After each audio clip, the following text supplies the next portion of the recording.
Cadê a câmera? Ok.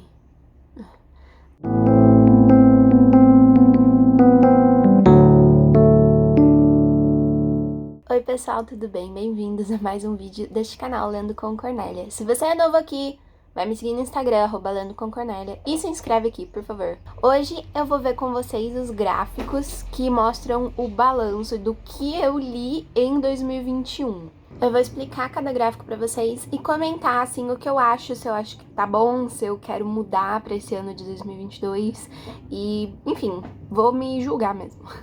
Isso, vamos lá. Voltei aqui pra falar que esse vídeo vai ter marca d'água, porque o pacote pra comprar esse programa que grava a tela é muito caro, mas eu queria fazer esse vídeo. Então, por favor, não deem dislike por causa da marca d'água. Paz. Primeiro a gente vai falar dos livros e depois a gente vai falar dos autores. Eu dividi entre esses dois blocos. Eu li 60 livros, na verdade foram 61, só que o 1 é um livro que não é publicado, é de uma pessoa que eu conheço, então eu não contei nas estatísticas nem pra nada que eu fiz de vídeo. E aqui primeiro, então, das notas. Aqui é mais pra eu ver, pra eu julgar se eu tô escolhendo bem as minhas leituras, né? Se eu tô fazendo escolhas que eu acho que vão me render boas leituras. E, na minha opinião, esse gráfico tá muito bom, porque pra mim, até 3 estrelas é um livro bom, que eu gostei. Se eu gosto do livro, eu dou 3 estrelas, até 2,5, não é um livro que eu não gostei. Se eu não gosto do livro, tipo, at all, eu dou, tipo, de 0, 1, né, a 2 estrelas. Mas 2,5 até ok. Então, olha só, 30% 5 estrelas. Aí, isso aqui é 4,5, isso aqui é 4, então tudo isso tá na faixa do 4. 3,5, um monte, e esse laranjinha 3. Então, assim, isso, na verdade, não me surpreende, porque eu escolho muito a dedo as minhas leituras e, normalmente, eu já vou no que eu acho que eu vou gostar. Eu não fico lendo pra falar mal depois, porque eu acho que é um pouco perda de tempo pra mim. Eu prefiro ler coisas que eu realmente vou gostar. Então, sobre o século de publicação. Esse aqui eu tava curiosa pra ver. No começo, eu comecei 2021 lendo muito século XIX, né? Muito, assim, quase todos da listinha do começo era século XIX. E eu gosto muito dos livros do século XIX, então eu achei que eu ia ler mais, só que em algum momento de 2021 isso mudou, e eu comecei a ler mais século XX e século XXI.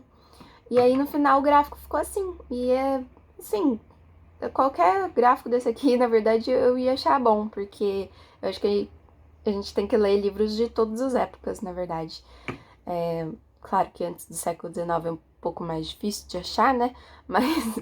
Mas achei uma boa porcentagem de contemporâneo, né? 26,7% é bastante, eu achei que eu lia menos contemporâneo, fiquei feliz.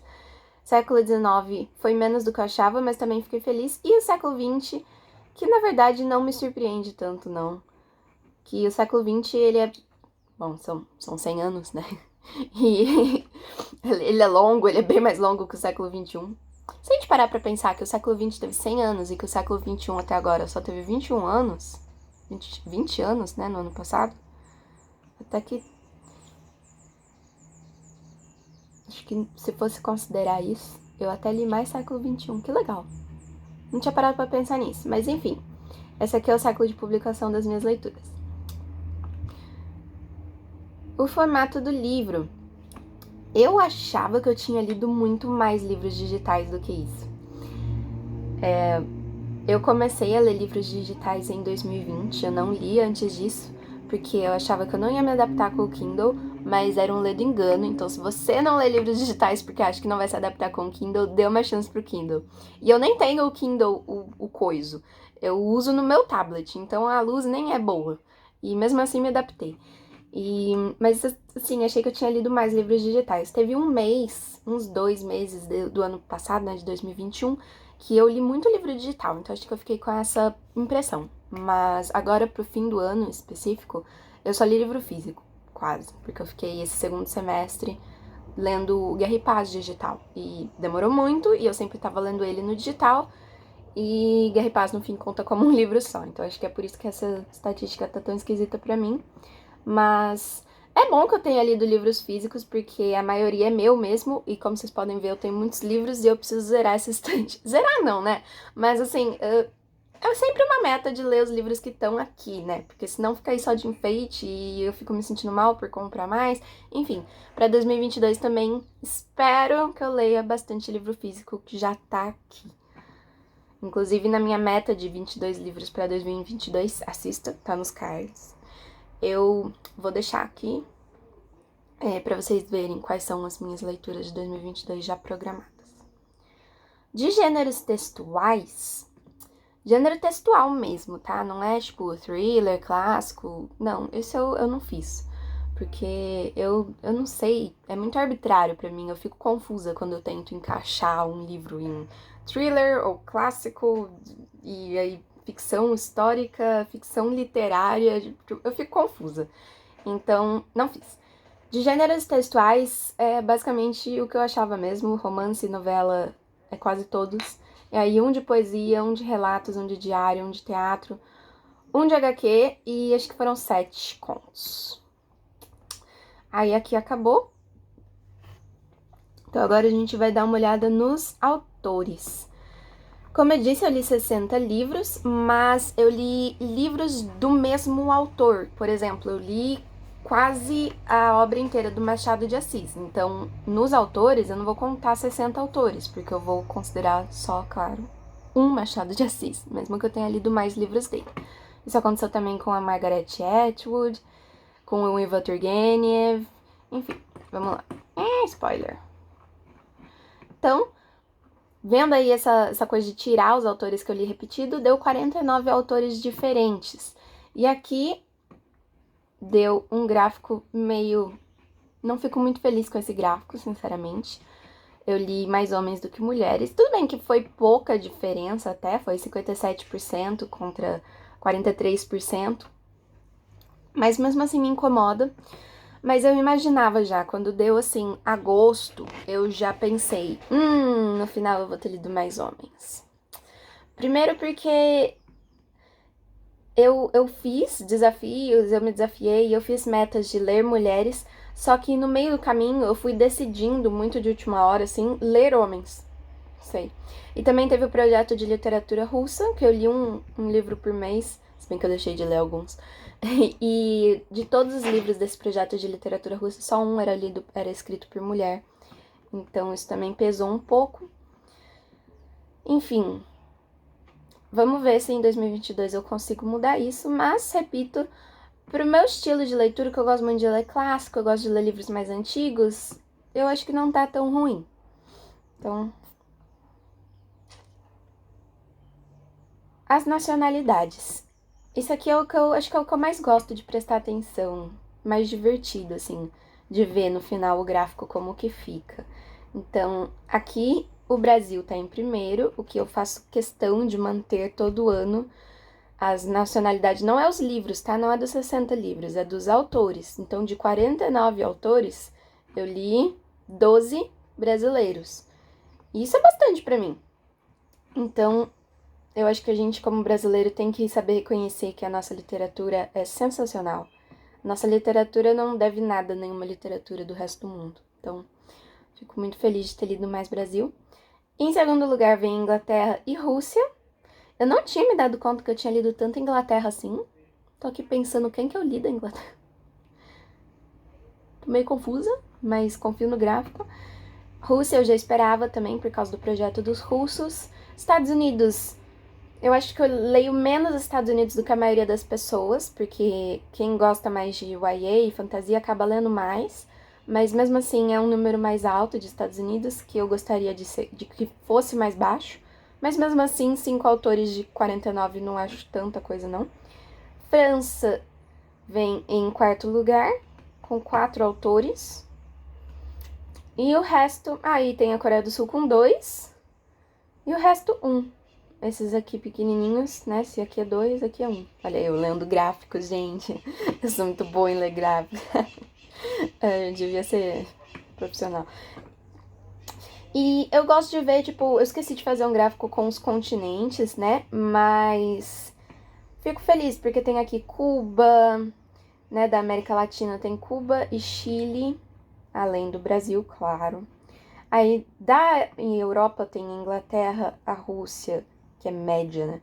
E a França, que eu li bastante, mas também tem Portugal, República Tcheca, Itália. Ah, e o Peru aqui da América Latina também, fico feliz. Da Ásia, eu fico surpresa por não ter Japão, mas tem China, Coreia do Sul. Tem o Irã também, aqui. Ai, meu Deus, minha gata tá andando por aqui. E aqui da África tem Moçambique e Nigéria representando. Eu gostaria de ter lido mais livros da África e mais livros da América Latina, mas... Ai, olha aqui, ameliante. Agora não, Emma. Mas tudo bem, assim, eu acho que esse gráfico tá bom. Não fico infeliz com ele, não. Eu fico feliz especialmente porque as leituras foram muito boas. Então, é bom, é bom. Gostei. Mas é isso, pro ano que vem, então, tentar ler mais América Latina, mais África. E tentar ler alguma coisa da Oceania. Eu nunca leio Oceania, e isso me deixa irritada. Mas tudo bem. Agora, isso aqui me preocupa, né? Então, aqui tá o gráfico de não brancos versus brancos. E como vocês podem ver, tipo, 75% dos autores, dos 49 autores que eu li, são brancos. Ou eram brancos, porque a maioria já morreu, eu acho. É uma coisa complicada. Primeiro que quando eu fui anotar a etnia, né, se é branco, se é amarelo, se é negro, eu ficava sempre em dúvida, porque eu teria que conversar com a pessoa pra ver o que ela se considera, né? Então, assim, todos esses gráficos que as pessoas fazem, de quantos autores não brancos ou brancos eu li, eles são, assim, passíveis de erro, porque a gente teria que conversar com todos os autores pra saber, né? Mas, assim, só isso de não brancos é meio triste, porque... gente, porque, tipo, não é nem negros ou amarelos, é não brancos, então aqui tá todo o resto, né? Assim, me deixa bem chateado. Mas como eu gosto de ler clássico, e aí eu não... É difícil, assim, eu reconheço que é difícil, sabe? Mas eu também reconheço que eu preciso fazer um esforço maior, prestar mais atenção no que eu seleciono. E prestar mais atenção no que eu compro também. Porque, como eu disse, eu quero muito ler o que eu já tenho. E eu preciso comprar mais livros de autores não brancos. Porque muitos desses livros aqui eu tenho há muitos anos. E essa minha consciência de variar de autores negros, amarelos, indígenas e tudo mais é uma coisa mais recente. Então talvez eu não consiga mudar isso para 2022, porque primeiro eu quero ler mais o que eu já tenho. Mas para os próximos anos da minha vida eu vou tentar comprar mais livros de autores diversos, né? E aí sim eu vou conseguir reverter esse gráfico aqui, se Deus quiser. Mas enfim, vamos continuar. Se vocês tiverem indicação, inclusive, por favor, de livro da Oceania, de livros de países africanos, de livros de países do Oriente Médio e especialmente de livros de autores não brancos, por favor, me ajuda. Deixa aqui nos comentários. Sabendo, vocês sabem meu gosto, né? Eu não gosto de YA, eu não gosto de fantasia, eu não gosto tanto de ficção científica, eu gosto mais de drama e livros que fazem chorar ou pensar. Isso. Gente, eu quero explicar por que não tem gráfico de LGBTQIA+, e é simplesmente porque eu falhei miseravelmente. Deixa eu parar aqui. Eu falhei miseravelmente para ler autores LGBTQIA+.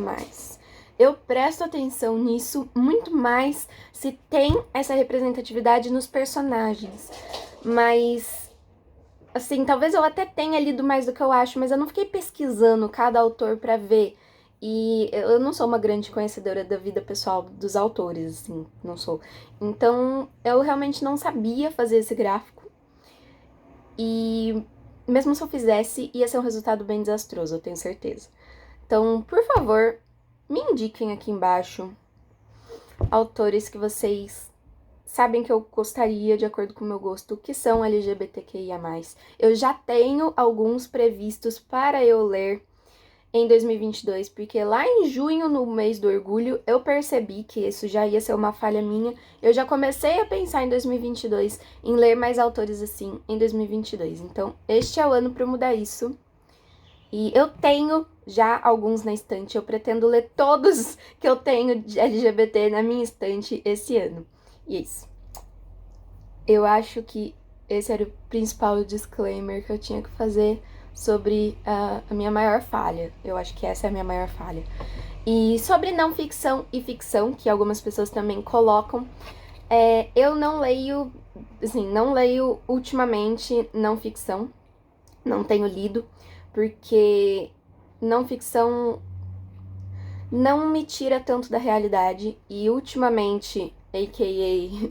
desde as eleições de 2018, eu tenho precisado da literatura diariamente para conseguir passar por esse mandato de desgoverno que a gente está vivendo.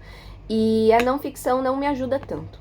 Na verdade, os livros que eu gosto de ler de não ficção, por exemplo, um que eu li esse ano, que é As Boas Mulheres da China, eles são livros pesados, livros que mostram que o ser humano é uma bosta. Então, na verdade, eles acabam me deprimindo mais.